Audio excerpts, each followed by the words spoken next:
Railway bypass पर पुनर्विचार की मांग, वैकल्पिक रूट का सर्वे कराने की अपील। रतलाम नागदा रेलखंड पर प्रस्तावित तीसरी चौथी रेलवे लाइन के तहत उमनी फाटक से साईं मंदिर बनबनी तक प्रस्तावित रेलवे बाईपास पर पूर्व विधायक दिलीप सिंह गुर्जर ने पुनर्विचार की मांग की है। उन्होंने कहा कि रेलवे विकास जरूरी है, लेकिन शहर के नियोजित विकास और किसानों के हितों की कीमत पर नहीं। उन्होंने रेलवे प्रशासन से वर्तमान रेलवे कॉरिडोर और बंद पड़ी पुरानी नागदा कोटा लाइन के उपयोग की तकनीकी व्यवहार्यता का अध्ययन कराने तथा उमनी से रोहल्लखुर्द तक वैकल्पिक रेलवे रूट का सर्वे कराने की मांग की। उनका कहना है कि इससे किसानों की उपजाऊ भूमि और मास्टर प्लान 2035 के तहत प्रस्तावित शहरी विकास को नुकसान से बचाया जा सकता है। गुर्जर ने अंतिम निर्णय से पहले प्रभावित किसानों, जनप्रतिनिधियों और विशेषज्ञों के साथ जनसुनवाई आयोजित कर सभी सुझाव एवं आपत्तियों पर विचार करने की भी मांग की। अभी रेलवे के नए उमरनी से लेकर बनबनी वाले बाईपास की जो बात रेलवे द्वारा कही जा रही है, निश्चित रूप से उसे शहर के विकास के साथ साथ किसानों की जो कीमती ज़मीन जा रही है उससे एक चिंता की लहर हमारे क्षेत्र के नागरिकों में है।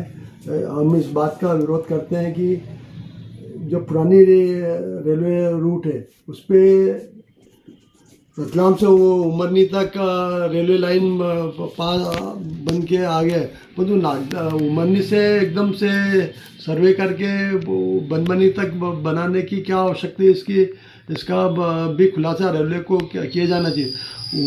उमरनी से रेलवे स्टेशन तक के प्रस्तावित रेलवे के पास पर्याप्त भूमि है, उपलब्ध वर्तमान में है, और यदि और भी चाहते हैं तो पुरानी रेलवे जो कोटे रेलवे लाइन जो अभी अन्य उपयोग में आ रही है उसका भी उपयोग रेलवे करना चाहिए। ऐसे हमने माननीय रेल मंत्री से भी मांग की है।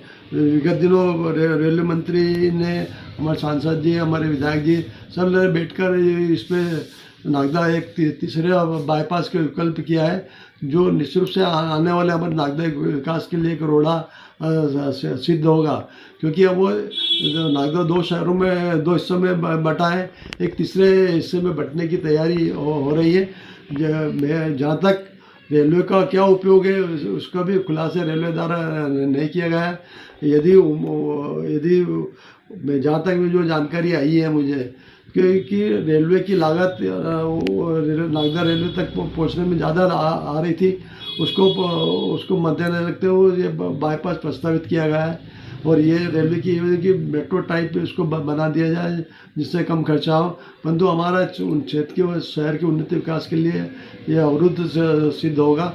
जैसे पहले अब क्षेत्र के किसानों ने सांसद जी से और अन्य भाजपा नेताओं से मांग करी थी कि भाटूसरा और रोहल्लखुर्द का जो रेलवे प्रस्तावित उसको किसानों ने निरस्त करने की मांग करी, वो नहीं हो पाया। अब एक नागदा की एक सौगात और विकास के नाम पे मिल रही है, जिससे कि निश्चित से नागदा का विकास ही नागदा विकास अवरुद्ध होगा। हम माननीय रेलवे मंत्री से और रेलवे प्रशासन से मांग करते हैं कि जो वर्तमान रेलवे रूट है उस पर जो पास ज़मीन उस पर ही प्रस्तावित करें, जिससे कि हमारे क्षेत्र के किसानों की कीमती ज़मीन है उसमें अधिग्रहण में नहीं आएगी और किसान नागदा 3 हिस्सों में नहीं बैठेगा।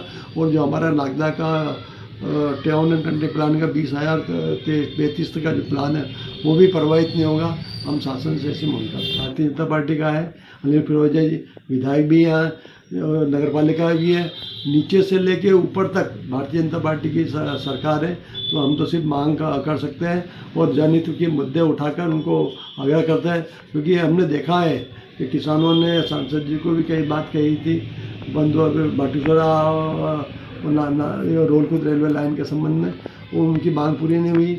तो निश्चित रूप से हम रेलवे प्रशासन से आग्रह करते हैं कि इस योजना पर पूर्ण विचार करें और पुरानी रेलवे के समांतर ही इसका उपयोग करें।